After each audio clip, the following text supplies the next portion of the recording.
Good afternoon, everyone, and welcome to today's update on COVID-19 in New Brunswick. Bonjour tout le monde et bienvenue à cette mise à jour sur le COVID-19 au Nouveau-Brunswick. Les personnes suivantes prendront la parole de la séance d'information de cet après-midi. Le Dr. Jennifer Russell, médecin hygiéniste en chef. Le Premier ministre du Nouveau-Brunswick, l'Honorable Blaine Higgs. Speaking at this afternoon's briefing will be the following individuals: Dr. Jennifer Russell, Chief Medical Officer of Health, and the Honorable Blaine Higgs, Premier of New Brunswick. Dr. Russell.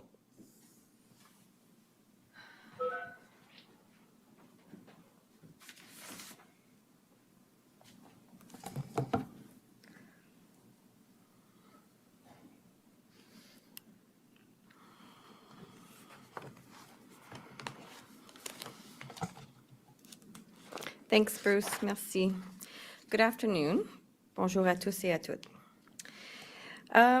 As COVID-19 rages all around us outside of the Atlantic bubble, we must make every effort to slow its spread in New Brunswick and throughout the Atlantic bubble. Yesterday, our cabinet approved recommendations to move Zone 1, which is the Moncton region, back to the orange phase of recovery. Today, I have recommended that Zone 2, which is the St. John region, also transition to the orange phase. The number of COVID-19 cases in Zone 2 has doubled in the last 2 days, with 7 new cases today. We are seeing transmission in community settings in the zone, including recreational facilities, healthcare and long-term care institutions. Hier, le cabinet a approuvé notre recommandation de faire passer la Zone 1, soit la région de Moncton, à la phase orange du rétablissement. Aujourd'hui, je recommande que la Zone 2, soit la région de Saint-Jean, passe aussi à la phase orange. Le nombre de cas de COVID-19 dans la Zone 2 a doublé au cours des 2 derniers jours, 7 nouveaux cas étant signalés aujourd'hui. Nous avons constaté des cas de transmission en milieu communautaire dans cette zone, dont des établissements de loisirs, de soins de santé et de soins de longue durée. Today, Public Health has declared a COVID-19 outbreak at Shannock's Tucker Hall, an adult residential facility in St. John. Following a confirmed case of COVID-19 on Thursday, Public Health started an investigation at the facility. Contact tracing has commenced, and officials will conduct testing of the facility's residents and staff today. Although there are only 90 residents at Tucker Hall, all 422 residents and staff from the entire Parkland St. John campus are being tested today. It is vitally important that everyone in Zone 2 reduce their close contacts and follow all public health guidance. This is not the time for large public gatherings. Limit your contacts with others to a consistent group of close family and friends. Please avoid non-essential travel into or out of Zones 1 and Zone 2 that are now in the orange phase. For all New Brunswickers, I urge you to monitor your health. Even if you have the sniffles, do not assume that it's a garden variety cold. Stay at home and get tested for COVID-19. These restrictions are needed so that we can effectively manage these outbreaks and bring these zones back into the yellow phase of recovery as quickly as possible. Aujourd'hui, il y a 9 nouveaux cas confirmés de COVID-19 au Nouveau-Brunswick. Les nouveaux cas sont les suivants. Il y a 2 nouveaux cas dans la zone 1, soit la région de Moncton. Une personne de moins de 19 ans, une personne âgée entre 20 et 29 ans. Il y a 7 nouveaux cas dans la zone 2, soit la région de Saint-Jean. Une personne âgée entre 20 et 29 ans. 3 personnes âgées entre 40 et 49 ans. Une personne âgée entre 50 et 59 ans, une personne âgée entre 60 et 69 ans, une personne âgée entre 70 et 79 ans. Tous ces cas font présentement l'objet d'une enquête menée par la santé publique. Il y a maintenant 51 cas actifs au Nouveau-Brunswick et une personne ayant contracté le virus est présentement hospitalisée. Il est vrai que nos statistiques sont inférieures à celles signalées dans les nombreuses autres administrations au Canada, mais nous ne devons pas faire preuve de relâchement. Today, there are 9 new cases of COVID-19 in New Brunswick, and the new cases are as follows. In Zone 1, which is the Moncton region, there are 2 new cases, 1 individual under the age of 19 and 1 individual aged 20 to 29. In Zone 2, which is the St. John region, there are 7 new cases, 1 individual aged 20 to 29, 3 individuals aged 40 to 49, 1 individual aged 50 to 59, 1 individual aged 60 to 69, and 1 individual aged 70 to 79. All these new cases are currently under investigation by public health. We now have 51 active cases in New Brunswick, including 1 individual now in hospital. It is true that our numbers remain low in comparison with many jurisdictions in Canada, but that is no cause for complacency. This is a virus that spreads exponentially if unchecked. Now is the time to protect our Atlantic bubble and maintain the record for which we are widely envied across Canada and around the world. And the best way for us to do this is for everyone to limit their close contacts. In zones now at the orange phase, we are directing that people limit their contacts to their single-family bubble. And that means the people that you live with.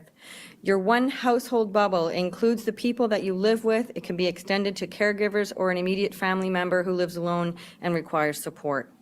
The objective is to keep your circle of contacts small.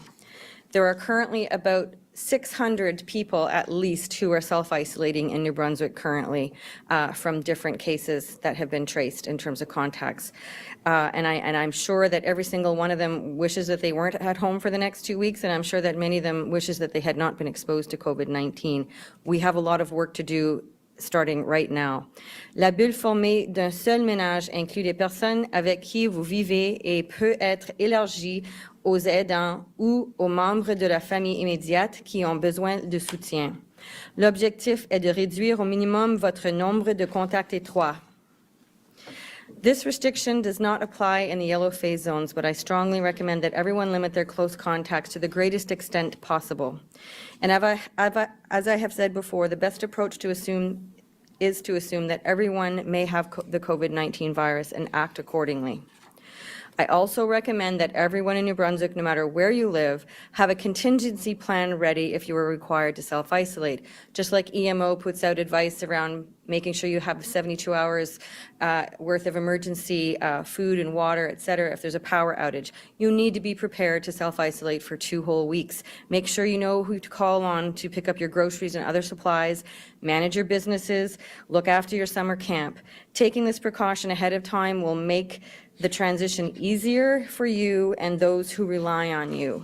And I do understand that it's frustrating because I think nobody expects to be exposed to COVID-19 because we have been living relatively free of the virus in New Brunswick. So I think it is easy for people to think that we're immune to COVID-19 here in the Atlantic bubble, but we are not. So as frustrating as it is, please continue to be kind. Please continue to be compassionate. We are all doing our best. Guidance in the yellow phase zones has been changed to permit indoor gatherings of up to 20 people. Holiday parties and gatherings may proceed on this basis, but everyone should remember to keep these events to a consistent group of family and friends. Far too frequently, we have seen COVID-19 spread through contacts at casual social gatherings.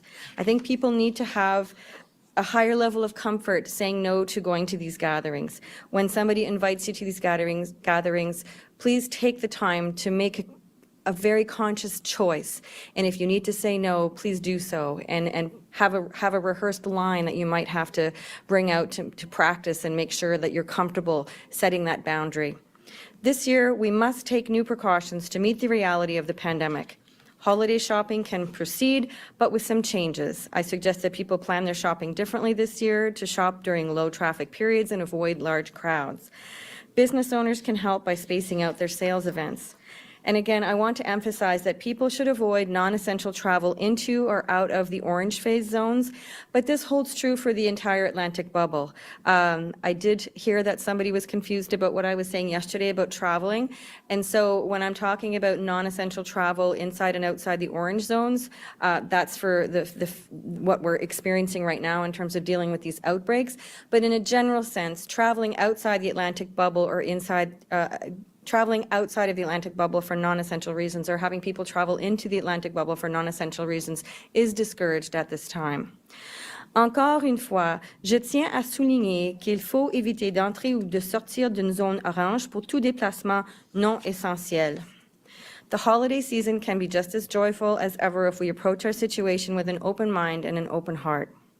I also want to speak today about the processes that public health uses to alert people about possible exposure to COVID-19. And we have been asked many questions about this also. In every instance, our objective is to reach people who may have been exposed to the virus so that they can take action to slow the spread of the disease. We target our notification based on the likely opportunity of exposure. We will alert the broader public when people from a wider area may have been exposed, for instance, on an airplane or in a large shopping mall.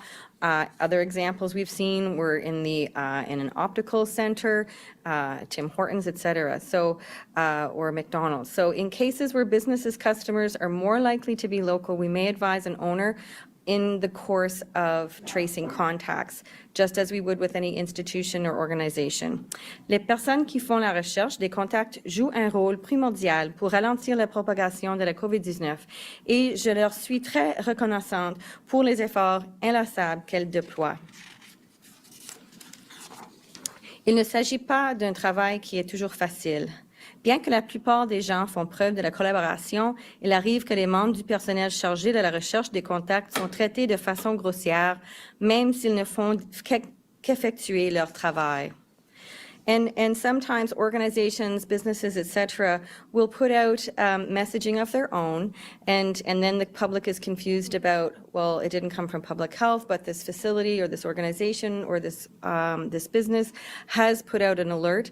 The alerts that you need to be aware of are the ones that public health issues. They are on our website, and those are the ones that from a public health perspective, where we are aware of contact tracing that was done, and that we were notified that through our contact tracing, that there may have been people that we might have missed. If we are confident that we haven't missed people, then we won't be issuing a public exposure notice.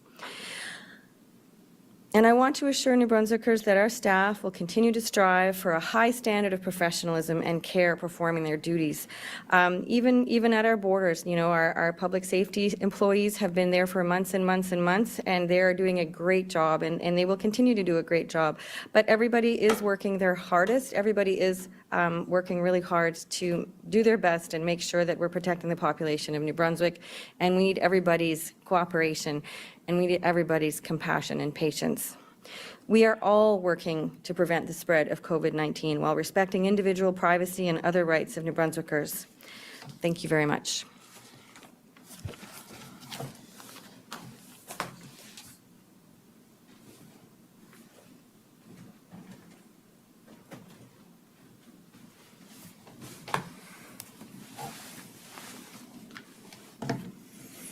Bonjour.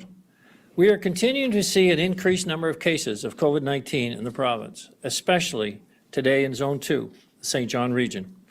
Because of this, the All-Party Cabinet Committee on COVID-19 and Cabinet have accepted the recommendation of Public Health and have made the decision to move Zone 2 to the orange level, effective as of midnight tonight. Currently, there are approximately 300 people self-isolating in the St. John region, and this number is expected to rise. It is important to note that if we can't get the numbers under control quickly in the St. John region, we may need to move it to the red level when necessary. Je réalise qu'une quantité importante d'informations a été communiquée hier au sujet des changements de phase. Les changements recommandés par la santé publique visent à trouver un juste équilibre entre la santé et la sécurité de la population. Those in the orange zones, residents in Zone 1, the Moncton region, and residents in Zone 2, the St. John region, must stay within a single household bubble. A single household bubble is limited to the people who live in your house with you. Under the orange level, a single household bubble can be extended to caregivers or to an immediate family member requiring support. No informal gatherings outside of this single household bubble are permitted. Formal gatherings of up to 25 people are allowed for weddings, funerals, and faith-based services with an operational plan in place. Faith venues may hold in-person services with up to 50 participants with 2 meters of distancing. Everyone wears a mask and no singing. Les salles à manger des restaurants peuvent demeurer ouvertes. Cependant, il faut continuer à respecter les consignes de la bulle fermée d'une salle ménage lorsque vous sortez manger. Les entreprises de services personnels, comme les salons de coiffure et les professionnels et de la santé non réglementés, peuvent continuer à exercer leur activité, mais elles doivent avoir un plan opérationnel en place. Entertainment venues can stay open as per their operational plan, but limiting occupancy to 50. Venues such as gyms and fitness centers are allowed to stay open as long as they are operating safely as per their operational plan, with additional mitigation strategies. Sports teams must limit their activities to practices within a single team. Les services de transport en commun peuvent continuer à être offerts, mais les passagers doivent maintenir une distance d'1 mètre l'un d'autre et porter un masque. I know we've given out a lot of information, but if you're looking for specifics, you can go to our website, www.gnb.ca/coronavirus, and click on Recovery Plan to see what's new at each level. Throughout this pandemic, we have made changes as new information has become available, and all decisions have been made on the advice of public health. We understand that you are concerned by the increased number of cases in this province, and so are we. We share your concerns, and that is why we're asking all New Brunswickers to take what is happening seriously. We have seen areas where there have been fundraisers, social events, household, and other gatherings with way too many people, no social distancing, and no face masks. Too often, people are gathering with one group at one night and completely a different group another night. This has led to the situation we are currently in, and we need to take responsibility for that. I'm calling on all businesses, especially the ones where people gather, such as restaurants, bars, coffee shops, cinemas, and shopping venues, to do everything they can to follow the directions of public health. It's important that we continue to keep businesses open wherever possible, but in order to be able to do that, we need to be sure that the protocols are being followed and a plan is in place that keeps patrons safe. We also want to encourage patrons. We want to encourage people to support local businesses because it's important. It's important for our economy. It's important that we continue to operate as normally as possible. But we cannot do so when mass gatherings are threatening us moving tighter and tighter controls in order to push back and keep our curve flattened. We want to be able to return to both Zone 1 in Moncton region and Zone 2 in the St. John region. We want to return to yellow level as soon as possible. C'est notre but constant, permettre aux citoyens de demeurer dans la façon, tout en assurant autant que possible leur santé et leur sécurité, jusqu'à ce qu'un vaccin devienne largement accessible. We need to do everything within our power to ensure that no other regions have to move to orange level, or that any regions move to red level in the coming days. Each of you have an important role to play in that. In fact, I can't stress this enough. It is the actions taken on the individual level that will make all the difference in how well we stay ahead of this pandemic. Il est important que nous fassions tout un effort pour limiter autant que possible le nombre de nos contacts étroits. The holidays are approaching quickly, and this year, as heartbreaking as it may be, we must limit our gatherings and keep our contact numbers as low as possible. This is also important advice to keep in mind in the lead up to the season as holiday shopping ramps up.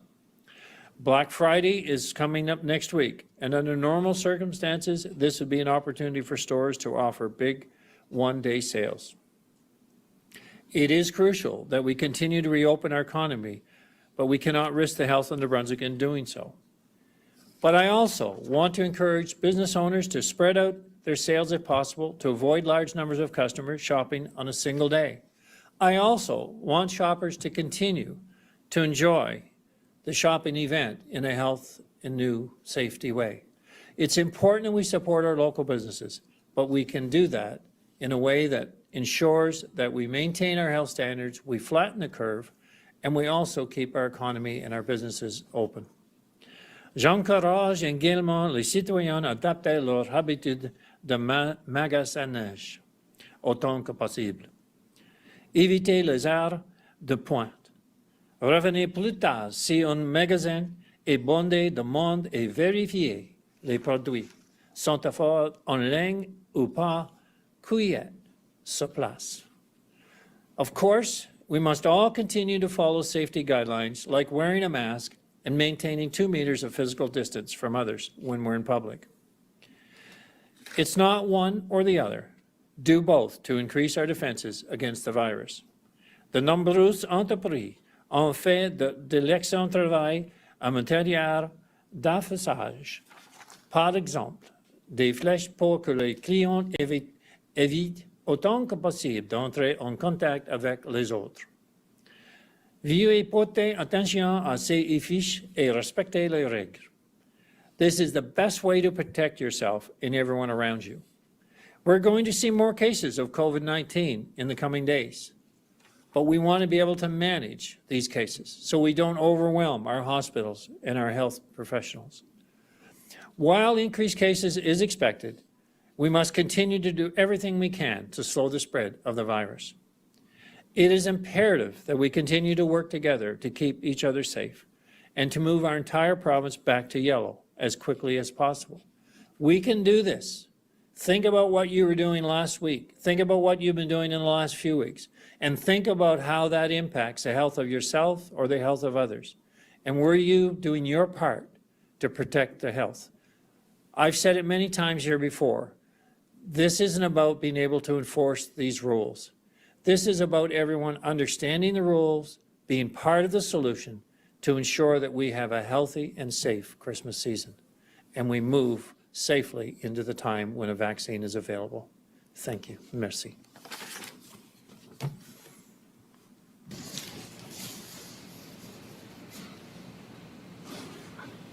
Merci beaucoup, Monsieur le Premier ministre. Dr. Russell, thank you, Premier. Thank you, Dr. Russell.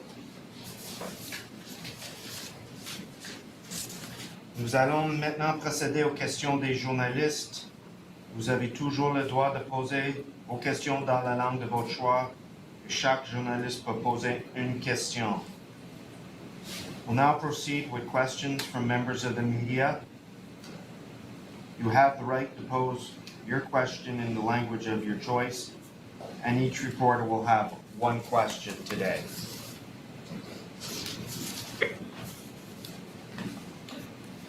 Natalie Sturgeon, Telegraph-Journal. Thanks, Bruce. My question is for Dr. Russell.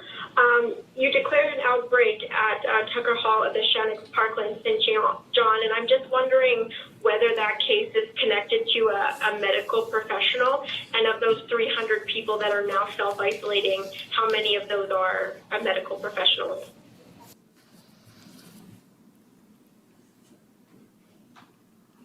I don't have exact numbers on how many are healthcare workers, and I can't speak to whether the person who tested positive at the Shannocks is a healthcare worker or a staff member, or a resident, rather.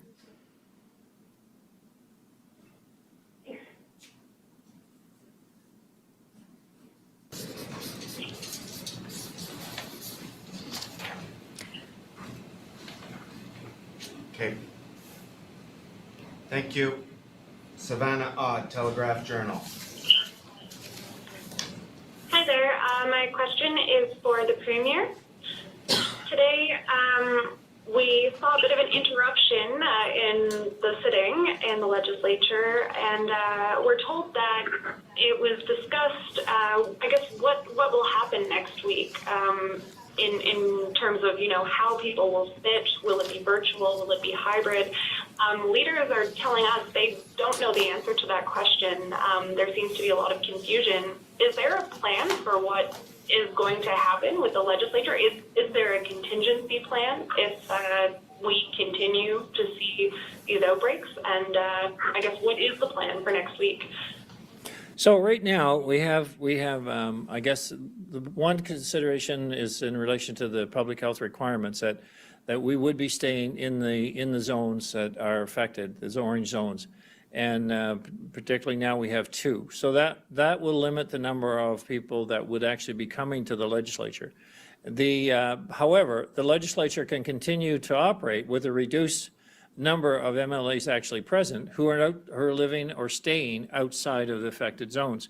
So that is a debate that's underway right now in order to determine if the Speaker will allow the ledge to remain open under reduced numbers and feel that they can do that safely, meeting the health rules, which I would guess that will be permitted because we were operating before under the health rules with a larger number. The option, the only other 2 options aside from running with reduced staff and reduced MLA participation, which we can to meet quorum, would be to suspend the House for the next couple of weeks until we see what happens in these zones. We are not equipped to run the House virtually at this point, and that will be a decision with LAC. There hasn't been any proposals made to put it into that sort of a position like the federal government is at this stage. And I don't know if any other provinces are doing that at this point either. However, if this becomes a prolonged issue, then that has to be an option which the legislature will consider, and I would say make a proposal to the government, and we would be making some modifications to our capabilities. Thank you, Premier. Thank you, Ms. Ott. Pascal Rochenoc, l'Acadie Nouvelle. Oui, bonjour. Ma question est pour la Dr. Russell. Le premier ministre tantôt a mentionné que si les cas dans la région de Saint-Jean ne sont pas contrôlés rapidement, la région pourrait régresser en phase rouge. Je me demande combien proche est-ce que la région de Saint-Jean est de la phase rouge? Qu'est-ce qui pourrait pousser la santé publique à recommander une régression pour la zone 2?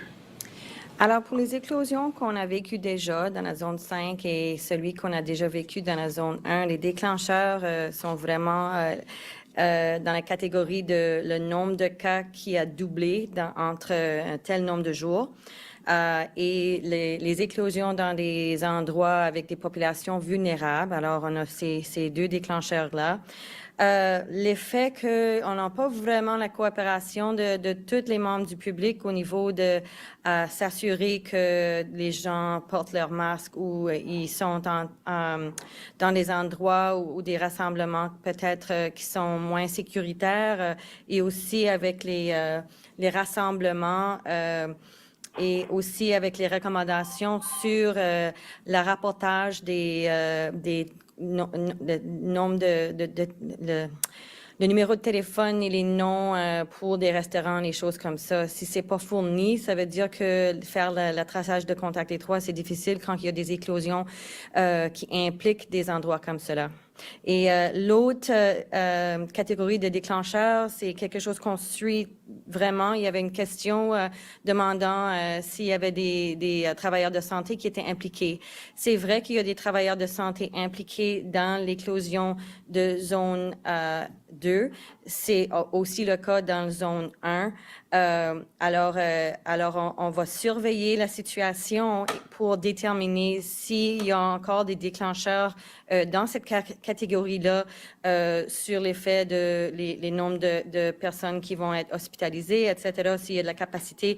Mais celui qu'on est un peu qui est concernant à ce moment-ci, c'est le nombre de travailleurs de santé qui sont impliqués et aussi s'il y en a parmi eux qui peut-être va causer un défi au niveau de continuer à offrir des services de santé dans les prochains jours et semaines. Parce que même s'il y a quelqu'un qui n'est pas positif, s'ils sont en auto-isolement pour les prochains 14 jours, ça veut dire qu'il ne peut pas fournir des services de santé. Alors, ça aura un impact, mais on va continuer à analyser cette situation. Puis si c'est nécessaire d'aller dans la phase rouge, on va le faire certainement, mais ça va être après qu'on a l'information et la surveillance pour dire que oui, c'est déterminé par ces déclencheurs ici. Vicky Hogarth, Charlotte County TV. Thank you, Bruce. My question is for the Premier.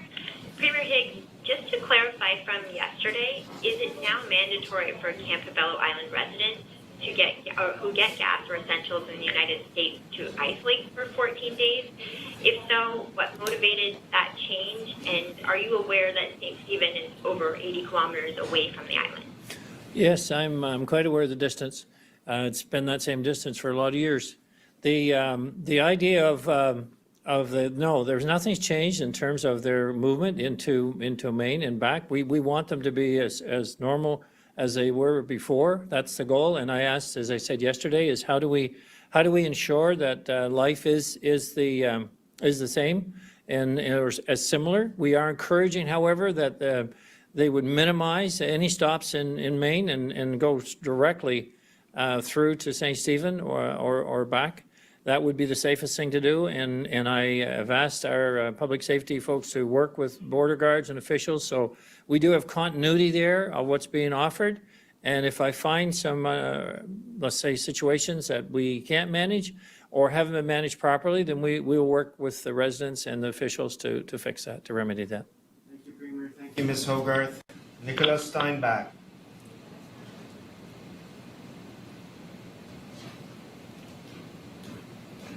Callum Smith, Global News.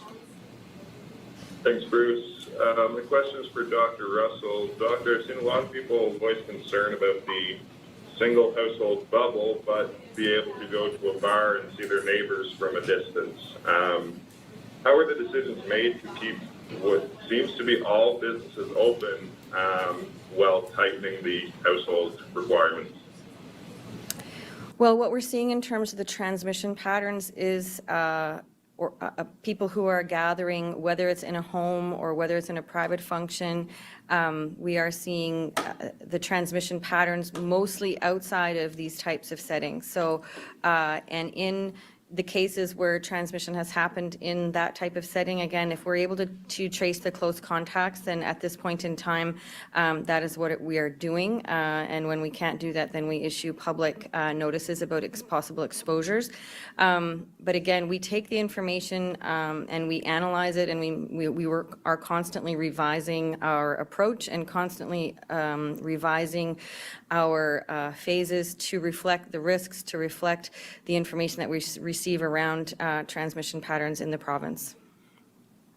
Thank you, Doctor. Thank you, Mr. Smith. Geneviève Normand, Radio-Canada. Yes, my question is for Premier Higgs. Next week, it's going to be 8 months since the closure of the borders, and I was wondering if you are satisfied the way things are as of right now.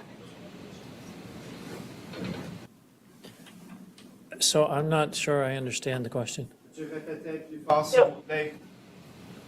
of course. So it's been 8 months since the borders were closed, and I was wondering if you are satisfied with the measures that are in place to limit the spread of COVID-19, and in fact, if you think the borders should remain closed for a number of months still. Oh, yes, I do indeed think the border should remain closed, and we continue the diligence there that we have been and strengthen it wherever we can in that sense. I guess what we are seeing is what is having an ongoing impact is the regular travel for essential service and employment that is happening routinely, and that's why changes were made here this week in relation, and in the past weeks, in relation to the testing of travelers, because we were still finding that activity in the community was still there, and despite the timelines for isolation were not hadn't gone the 10 to 14 days. So the border controls need to remain. The U.S. border connection and the way that that's being managed with the federal government in terms of enforcement needs to stay. And we're heightening up our testing in order to protect against those that we know are traveling and make it ensure that they remain safe when they get home and don't transmit the virus to anyone else. Thank you. Merci beaucoup, Mademoiselle Normand. Dr. Russell, Callum, are you still there? Dr. Russell has some more information for you. That'd be great. Hi, sorry, the answer to that question is actually in restaurants and those types of situations, in the orange phase, you're not actually allowed to go to those establishments and sit with anybody but the people in your household bubble. So your question around going to a pub or a restaurant and meeting your friends, et cetera, that's not okay in the orange phase. You can only be seated with your household bubble members. Thank you, Doctor. Thank you, Mr. Smith. Adam Harris, Telegraph Journal. Thanks, Bruce. To both the Premier and Dr. Russell, roughly 25% of New Brunswick's COVID cases are New Brunswickers who traveled outside of Canada and brought the virus back. Yet New Brunswick still has a lot of snowbirds contemplating a trip south. I was hoping you could address them today. Should they go? If they do, what should they know? And are you working on any different requirements for their eventual return?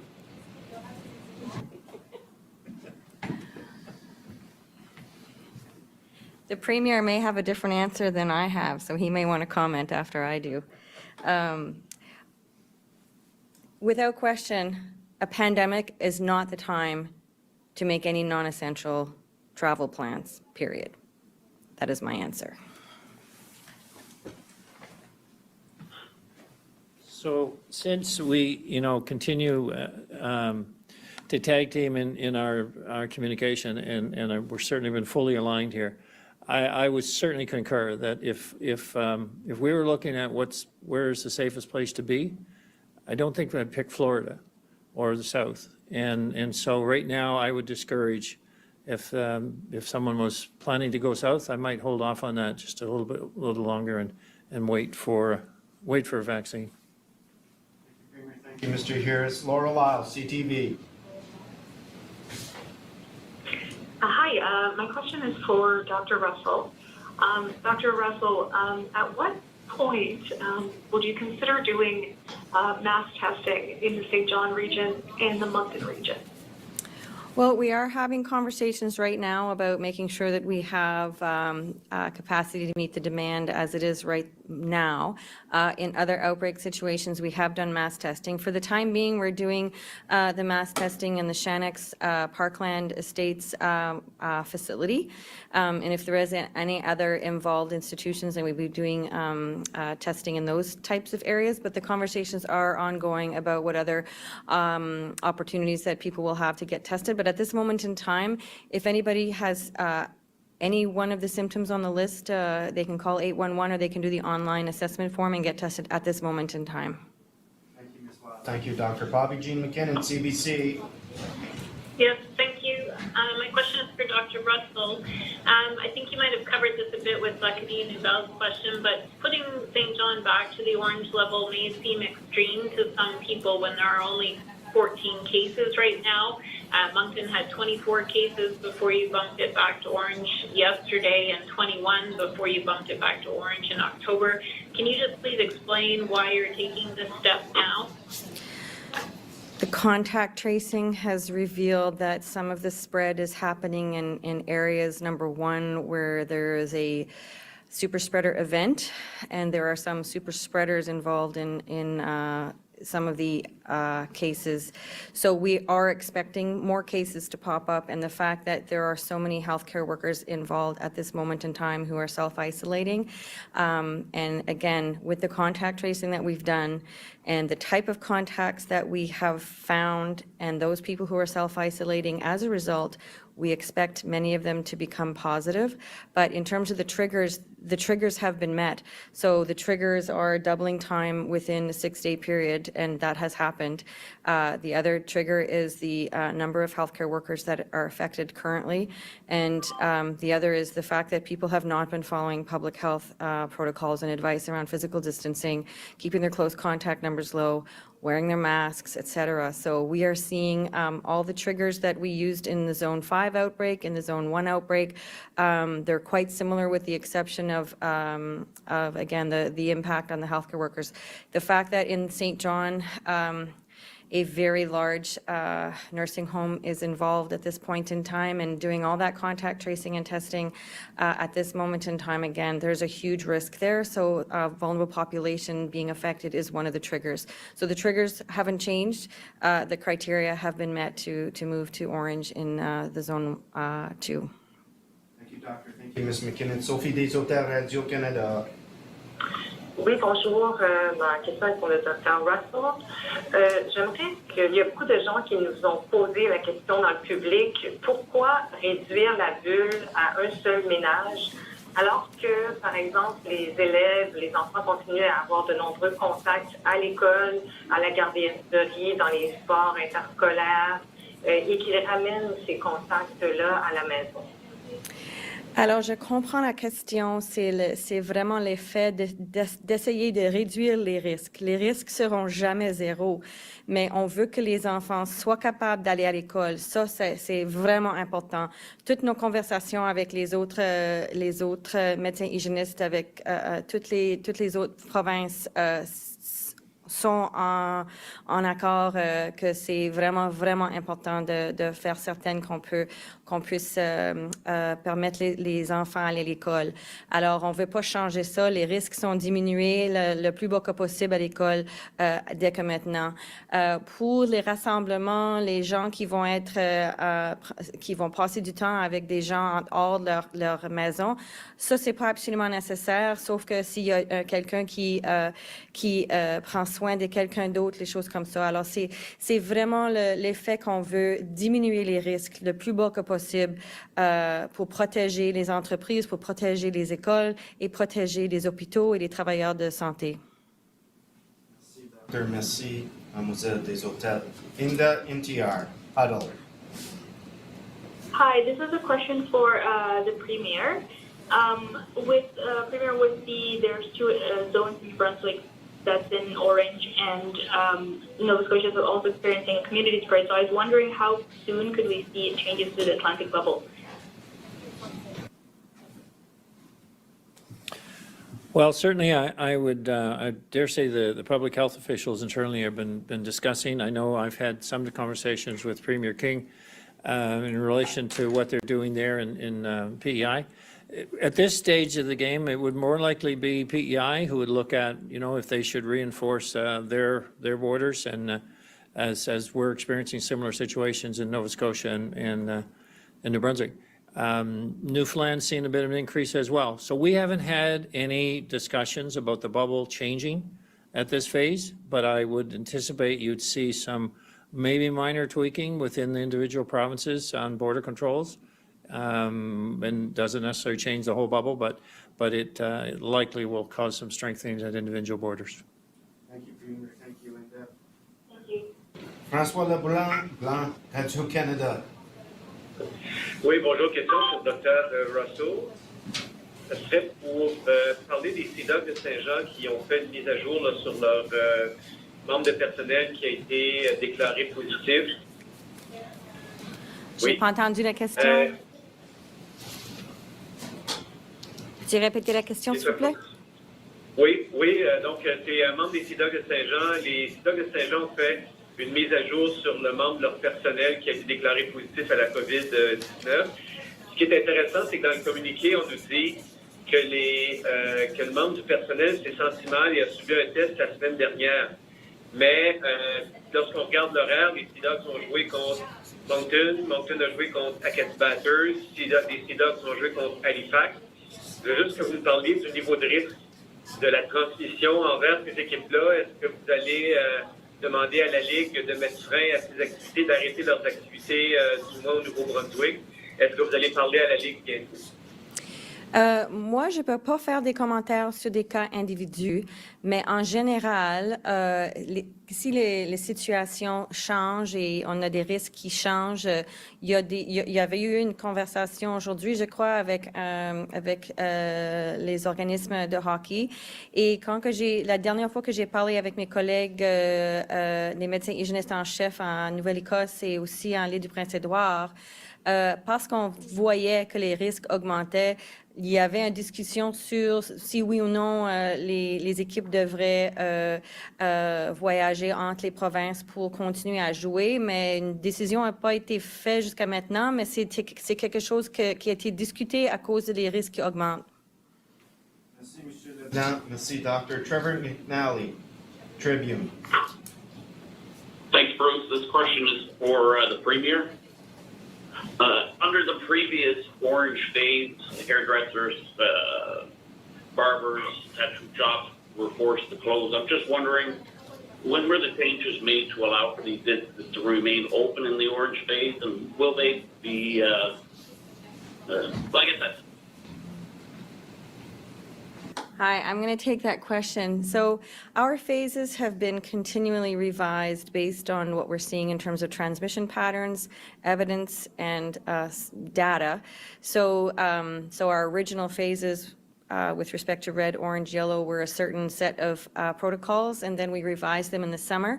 And then prior to the outbreak in Zone 5, we had planned to do another revision, but obviously got sidetracked by the outbreak.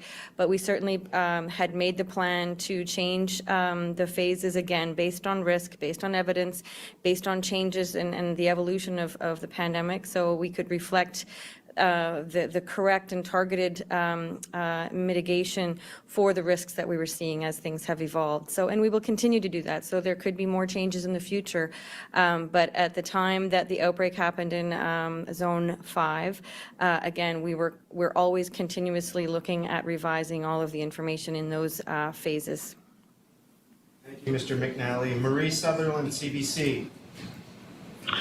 Hi, yes, good afternoon. My question's for Premier Higgs. Prime Minister Trudeau today urged Canadians to follow public health rules to contain the spike in COVID-19 cases. And you've also made it very clear today that individuals have to do their part. And you've seen cases of people not following public health protocols. So I'm wondering, given this rising threat, is it enough to ask people to take preventative measures? Would you be increasing monitoring in orange zones, increasing fines and penalties in these zones for people who don't abide by the rules? Yes, and I think in all counts, we have to continue the monitoring, and we have to really go after the major infractions. I mean, if there's a dinner party with 100 people, that's a major infraction. And I think, you know, while you say, how do you manage with so many people violating the rules? You know, it is a time that we are asking people to really look at their behavior. And I know it's difficult, and I know it's frustrating, but we're so close. So we will be monitoring more, and we will issue fines and if necessary. But, you know, my point has always been, we can never hope that we're going to catch anybody, and no one should feel like they won something because they actually beat the rules. Because I am sure you know, in this case and the way that the transmission has happened in the St. John area over this last several days, no one should feel good about that. No one does, I'm sure. But at the time, it didn't seem like it was an issue. Well, it is an issue, and we'll never catch everyone, nor will we try. But we really want people to pay attention and help us here, because the health system is at risk, and keeping people safe is at risk, and lives are at risk. Thank you, Ms. Sutherland. Erica Butler, CMHA, Sackville. Thank you, Bruce. So, like my colleagues, and I apologize if this sounds like it's echoing some of the other questions, but I'm hearing from people concerned that the new orange has tightened up on the household bubble, going from 2 households to 1, and then at the same time loosened up on business and recreation settings. So I'm wondering if you can break down some of the numbers that might help explain the rationale behind that. Like how many cases are coming from informal gatherings with friends and family versus how many are coming from settings like retail shops and restaurants? I actually have some information on that, Erica. And again, throughout the pandemic, we've always been trying to reduce risks as much as possible. In a pandemic with a virus like COVID-19, the risk will never be zero. And protecting people's mental health, protecting people's businesses, protecting the schools, the economy, and the hospital workers and the hospital capacity, so that people can not only get treated for COVID if they have COVID, but they can also get treated for other things, because we do have an elderly population here. We do have a lot of people with chronic diseases, and they need treatment. They need elective surgery, urgent surgery, et cetera. And when the healthcare system is overwhelmed, we can't continue with offering those types of services.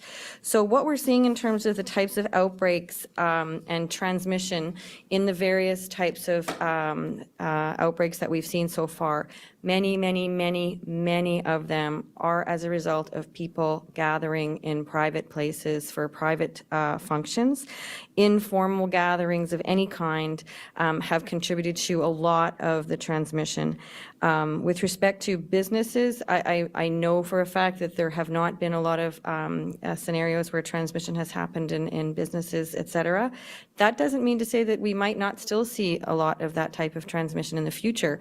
Certainly, my understanding from the Department of Public Safety is when they've been doing inspections about people wearing masks, they've had quite a good compliance with mask wearing.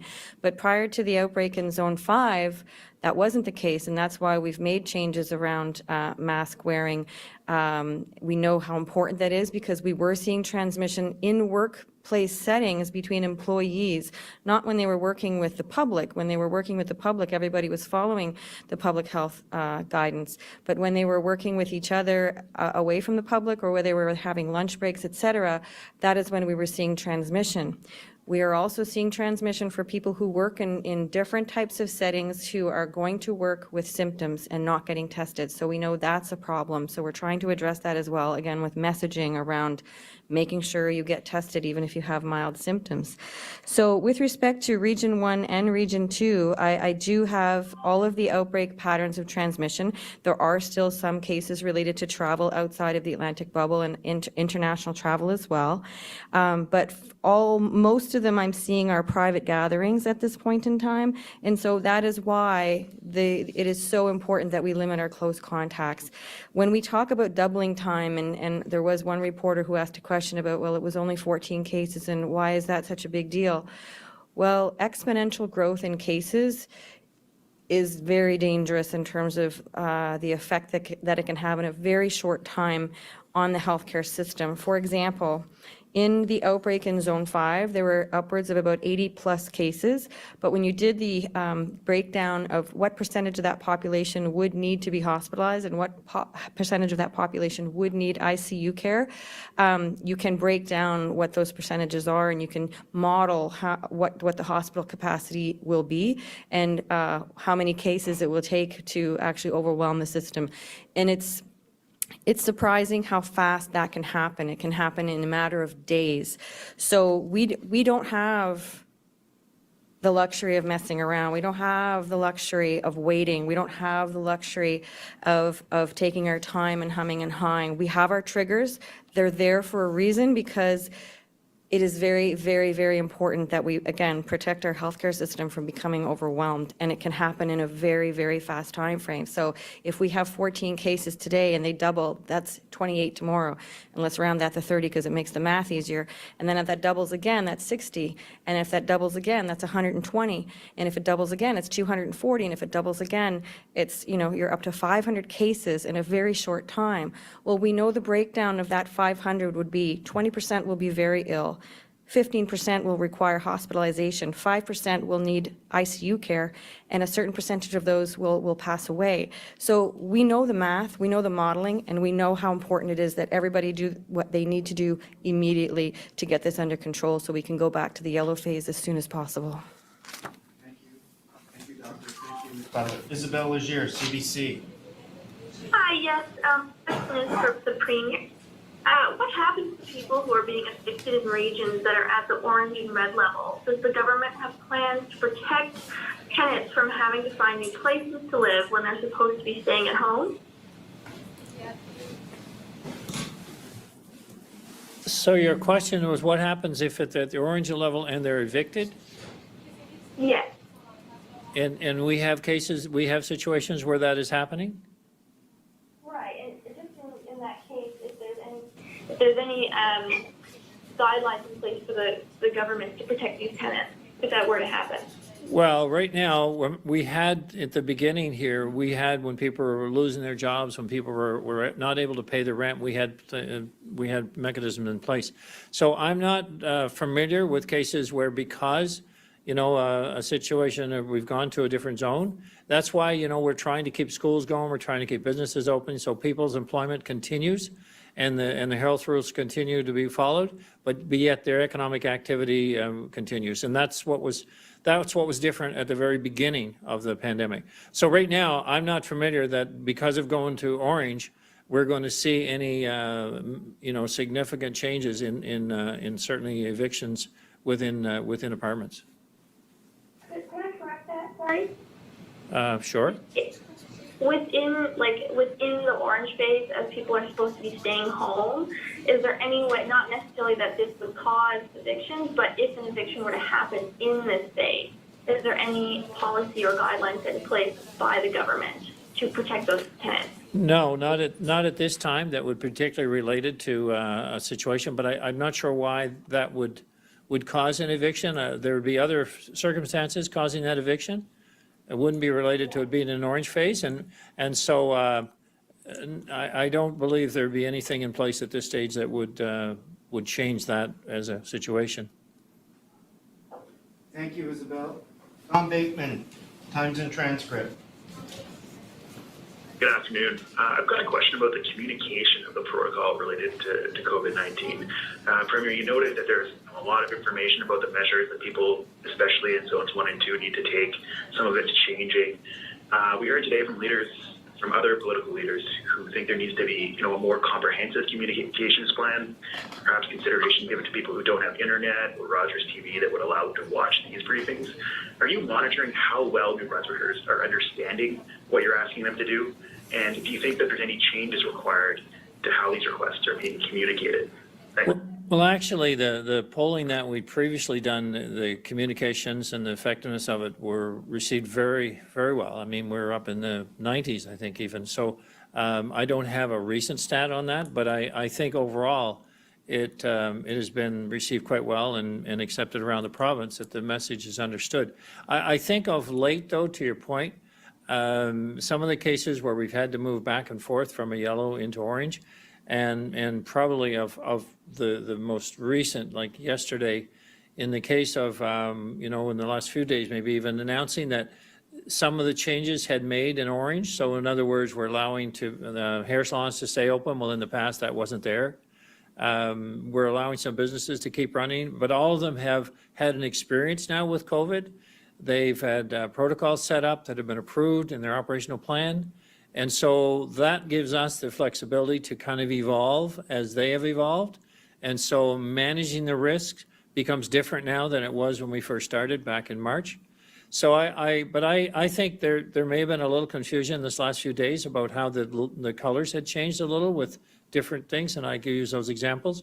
But overall, I'm not. It's very clear on the website, and we're also putting out different informations. I have had suggestions that we could put out different alerts, maybe in print, so that if something changed dramatically, it could be an alert function, and then we're looking at that. I'd like to think we're going to see less of this and more, but unfortunately, the last few weeks haven't borne that to be a reality. Thank you, Premier. Thank you, Mr. Bateman. Sorry, I have something else to add to that. So you raise a really good point, Tom, and we have actually learned through the outbreak up in Zone 5, we are now doing community engagements with MLAs and mayors of the different places where we have to change phases. And when we did our engagement session up in the Zone 5, what we learned is that you're right, there are people who don't have internet. And so in that particular case, because we had imposed the orange phase protocols and they still weren't quite, we weren't seeing it reflected in the transmission patterns in terms of changes, and we weren't seeing it reflected in the case numbers. So we were taking extra steps to find out what else needed to be done for communication. So we did quite a blitz with respect to local media and also some printed materials for that community. And then our last community engagement session that was done in person was down in St. Stephen. And again, when you're engaging the community leaders, they know their population very well. And so we're accessible to those leaders, whether they're MLAs or mayors, to be able to find out what their needs are and stay connected that way. We, and then with respect to this recent the issue for today with Zone 2, we also have had conversations with the community leaders to let them know what was happening. And we do have, in conjunction with public safety, we do have some more community engagement sessions planned for around the province in different communities. So I do hear what you're saying, and it is really important that everybody understand that not everybody hears information in the same way. The targeted audiences are different age groups. And so in the Zone 5 outbreak, there certainly were many elderly people involved who would not have access to internet and things like that. So the printed material was really important. The radio, local media interviews, et cetera, and local newspapers, et cetera, was really important and key. And we keep learning from these situations, and we'll keep taking that information into account. But again, I think that the engagement with community leaders in terms of understanding how it is that we can help them help their communities in outbreak situations and get back to the yellow phase as quickly as possible. Doctor. François-Pierre Dufault, Radio-Canada. Bonjour, ma question est pour Dr. Russell. Est-ce qu'il y a eu dans la zone 1 ou la zone 2, que ce soit Saint-Jean ou Moncton, des grands rassemblements, peut-être des jeunes adultes, des adolescents? Est-ce qu'il y a eu des rassemblements comme ça qui sont pour vous source d'inquiétude, qui auraient pu mener à des amendes et qui auraient pu avoir un impact sur le retour de ces deux régions-là en phase orange maintenant? Alors, c'est beaucoup de choses qui sont impliquées dans les éclosions.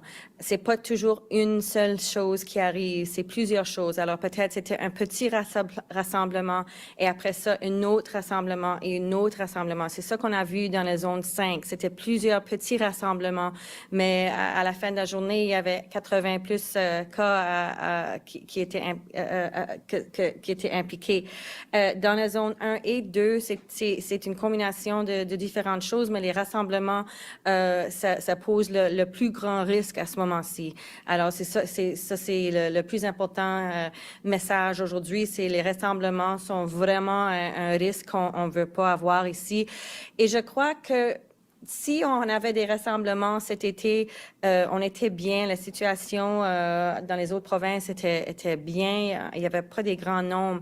Mais le problème maintenant, c'est qu'on n'a jamais pu dire au public que le risque sera jamais zéro. On n'a jamais pu dire au public que le risque des cas de COVID d'entrée ici à notre bulle atlantique serait zéro. Le risque était jamais zéro. Mais c'est plus élevé maintenant parce que tout alentour de nous, en Maine, dans les États-Unis, dans les autres provinces du Canada, Manitoba, Saskatchewan, Québec, Ontario, Alberta, Colombie-Britannique, il n'y a pas un endroit au Canada qu'il n'y a pas un record de nombre de cas, un record nombre de gens qui sont hospitalisés, un record nombre de décès. Et c'est prévenu que d'ici à la mois de décembre ou janvier, ça va être 60 000 cas par jour. C'est incroyable ce qui arrive en dehors de notre bulle atlantique.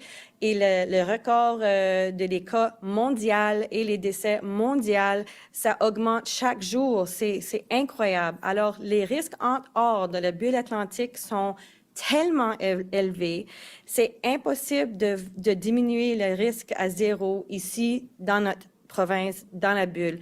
C'est pour ça que c'est vraiment important qu'on diminue notre risque par diminuer notre bulle, le nombre de contacts étroits, etc. C'est très, très, très important à ce moment-ci.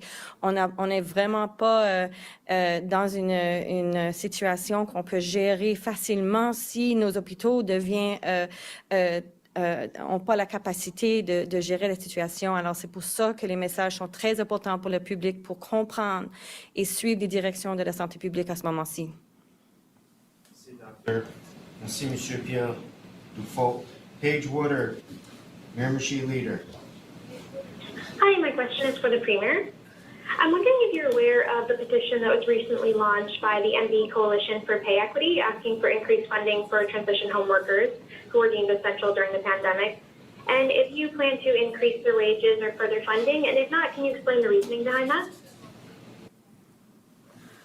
Actually, we have a plan that was identified a year or more ago in relation to improving the wage levels, and that was our focus for home care workers and daycare workers to to raise their wages up, and I think the target is for $19 an hour, and that's been on our radar right from the very beginning. And specifically, I'm looking at the transition home workers. That's who this petition is asking for a pay increase for. The transition. So what area of workers? The transition home workers. Yeah, I would think that they would certainly be in the same situation, but I haven't looked at that directly at this time, so we will understand that further. Thank you, Ms. Woodard.